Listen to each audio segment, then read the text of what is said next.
Hi friends, YouTube पर आप सभी का स्वागत है। दोस्तों, मैं फिर से आप सभी के सामने BHDLA 136 का एक बहुत ही महत्वपूर्ण प्रश्न को लेकर आया हूँ इस वीडियो के माध्यम से। और यह एक ऐसा प्रश्न है जो हर बार एग्ज़ाम में पूछा जाता है और इस बार भी एग्ज़ाम में आने की संभावनाएं काफ़ी ज़्यादा है। तो मैं आप सभी से रिक्वेस्ट करता हूं कि आप जो है इस प्रश्न को ज़रूर पढ़ के जाइए, क्योंकि यह एक ऐसा प्रश्न है जो हमेशा प्रीवियस ईयर की परीक्षाओं में भी पूछा गया है और हमेशा जो है एग्ज़ाम में आता है। Okay, so request to all, आप इस प्रश्न को ज़रूर से ज़रूर पढ़ के जाइए। तो एग्ज़ाम में प्रश्न आता है कि समाचार लेखन की प्रक्रिया को स्पष्ट कीजिए। यानी कि जब हम समाचार लेखन का कार्य करते हैं तो उस समाचार लेखन का कौन कौन सा प्रोसेस है, कौन कौन सा प्रक्रियाएं हैं। ओके, तो समाचार लेखन की प्रक्रिया को हमें डिटेल्स में बताना है। तो सबसे पहले हम जान लेते हैं कि समाचार लेखन होता क्या है।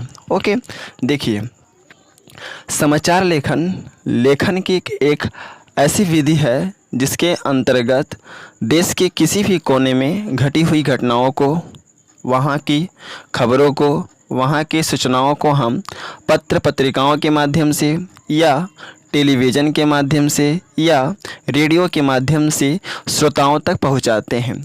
इस तरह का लेखन को हम समाचार लेखन कहते हैं। फिर से कह दूं, समाचार लेखन क्या होता है। समाचार लेखन की एक ऐसी विधि है जिसके अंतर्गत देश के किसी भी कोने में घटी हुई घटनाओं के बारे में, वहाँ की खबरों को, वहाँ के सूचनाओं को हम पत्र पत्रिकाओं के माध्यम से या तो टेलीविज़न के माध्यम से या रेडियो के माध्यम से हम श्रोताओं तक क्या करते हैं, उन सूचनाओं को पहुंचाते हैं। इस तरह का लेखन को हम समाचार लेखन कहते हैं। ओके, इसके बाद आपको लिखना है कि साहित्य के हर एक क्षेत्र में लेखन का विधि अलग अलग होता है। ठीक उसी प्रकार समाचार पत्र के लिए भी इसकी एक अपनी लेखन की विधि है। समाचार लेखन के लिए हमें मुख्य रूप से निम्नलिखित प्रक्रियाओं को ध्यान में रखना पड़ता है, जो इस प्रकार है। सबसे पहला प्रक्रिया है वह है शीर्षक, दूसरा है इंट्रो और तीसरा है समाचार की भाषा। ओके, तो सबसे पहले हेडिंग शीर्षक के अंतर्गत हमें लिखना है कि समाचार लेखन की प्रक्रियाओं के अंतर्गत शीर्षक एक सबसे महत्वपूर्ण प्रक्रिया है। हम अपने दैनिक जीवन में जब किसी पत्रिकाओं में किसी खबर या सूचनाओं का शीर्षक देखते हैं तो उस शीर्षक से प्रभावित होकर ही हम उस घटनाओं के बारे में या उस सूचनाओं के बारे में हम जानने के लिए व्याकुल हो जाते हैं। फिर से कह दूं, समाचार लेखन की प्रक्रियाओं के अंतर्गत शीर्षक एक ऐसा सबसे महत्वपूर्ण प्रक्रिया है। ओके, हम अपने दैनिक जीवन में जब किसी पत्र पत्रिकाओं में किसी भी खबर या सूचना का शीर्षक देखते हैं तो उस शीर्षक से हम प्रभावित होकर ही हम उस घटना के बारे में या उस सूचनाओं के बारे में हम जानने के लिए व्याकुल हो जाते हैं। इसलिए किसी भी समाचार लेखन के लिए यह बहुत ज़रूरी है कि हमें उस समाचार का शीर्षक इस तरह से बनाना चाहिए जिससे कि पाठक का नज़र वहाँ जाते ही पाठक जो है उस घटना के बारे में जानने के लिए व्याकुल हो जाए। कहने का मतलब यह है कि हमें किसी भी समाचार का शीर्षक काफ़ी आकर्षक बनाना चाहिए जिससे कि पाठक उस शीर्षक से प्रभावित होकर और उस घटना के बारे में जानने के लिए क्या हो सके, व्याकुल हो सके। ओके, इसलिए हमें बहुत ज़रूरी है कि समाचार लेखन में शीर्षक को काफ़ी आकर्षक बनाना चाहिए जिससे कि पाठक उस शीर्षक से प्रभावित हो सके और उस घटना को अच्छी तरह से पढ़ सके। ओके, इसके बाद आता है इंट्रो के अंतर्गत हम लिखेंगे कि किसी भी समाचार लेखन में इंट्रो का एक अपना विशेष महत्व होता है, क्योंकि इंट्रो में ही हम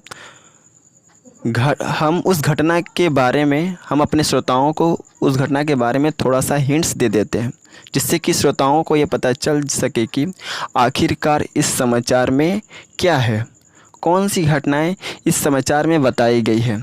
इसलिए यह बहुत ही ज़रूरी होता है कि समाचार लेखन का इंट्रो बनाते समय हमें उस घटना के बारे में लोगों को बता देना है हिंट्स के माध्यम से, जिससे कि पाठक प्रभावित हो सके उस घटना को जानने के लिए। ओके, जैसे इंट्रो के अंतर्गत बताया जाता है कि आज मुंबई में 2 बसों के आपस में लड़ने से 40 की मौत और 15 घायल और 10 की हालत गंभीर है। यह जो है आप अक्सर जो है पत्रों में, पत्र पत्रिकाओं में आप देखते होंगे। यह शीर्षक इस तरह से लिखा जाता है जिससे कि जो भी पाठक जो है इसको पढ़े तो उसके बारे में जानने के लिए उत्सुक हो सके, ओके, व्याकुल हो जाए। इस तरह का इंट्रेस्ट समाचार में दिया जाता है जिससे कि पाठक तुरंत उस घटना के बारे में जानने के लिए टीवी के सामने बैठे रहते हैं या समाचार पढ़ने के लिए व्याकुल हो जाते हैं। इसलिए बहुत ही ज़रूरी है कि हमें समाचार लेखन का कार्य करते समय इंट्रो में थोड़ा उस घटना के बारे में हमें बता देना है, जिससे कि श्रोता जो है जान सके कि आखिरकार इस घटना के इस समाचार में इस घटना के बारे में वर्णन किया गया है। ओके, इसके बाद आता है समाचार की भाषा। किसी भी समाचार लेखन में समाचार की भाषा का अपना एक विशेष महत्व होता है, क्योंकि टेलीविज़न पर यह समाचार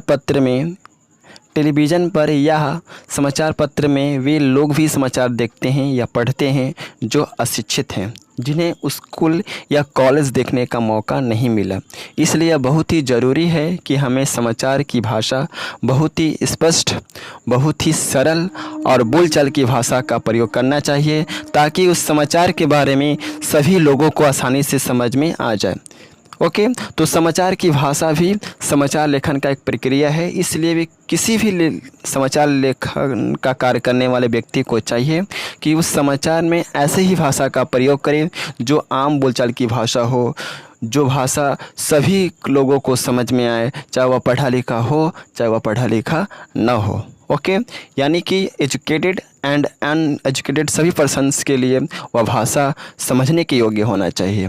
ओके, और भाषा कैसा होना चाहिए? स्पष्ट, सरल और आम बोलचाल की भाषा होना चाहिए। ओके, तो आई थिंक जो है आप लोगों को इस वीडियो में समझ में आ गया होगा कि किसी भी समाचार लेखन की जो प्रक्रियाएँ क्या क्या है होती हैं, और जिस तरह से मैंने इस वीडियो में बताया है वैसे ही आपको एग्ज़ाम में अच्छे तरीके से थोड़ा सा अपने व्यू से भी लिखना है, जिससे कि आपको अच्छा नंबर इस क्वेश्चंस में मिल सके। ओके, और इस वीडियो के माध्यम से यह कहना चाहूँगा कि जो भी बच्चे मेरे चैनल पर पहली बार आए हैं वे मेरे चैनल को सब्सक्राइब कर सकते हैं। और एक चीज़ यह भी कहना चाहूँगा कि जो भी बच्चे इसका PDF चाहते हैं या वे चाहते हैं कि इसका PDF हमें मिल जाए, तो मेरा वे टेलीग्राम चैनल को ज्वाइन कर सकते हैं। मैं अपना टेलीग्राम चैनल का लिंक इस वीडियो के डिस्क्रिप्शन में दे दिया हूं, जहां से आप डायरेक्टली उस लिंक पर क्लिक करके मेरे टेलीग्राम चैनल के मेंबर्स बन सकते हैं। और जैसे ही आप मेरे टेलीग्राम चैनल पर आते हैं मैं इसका PDF आप सभी को प्रोवाइड कर दूँगा। और इसके रिगार्डिंग बहुत सारे वीडियो जो हैं मेरे चैनल पर पहले अपलोडेड हैं, वे सभी वीडियो देख लीजिए और आपको किताब पढ़ने की आवश्यकताएँ नहीं पड़ेगी और आप इस सब्जेक्ट में अच्छे स्कोर कर पाएंगे। Okay, so best of luck for all of you for your exam and thanks for watching my video. जय हिंद, वंदे मातरम।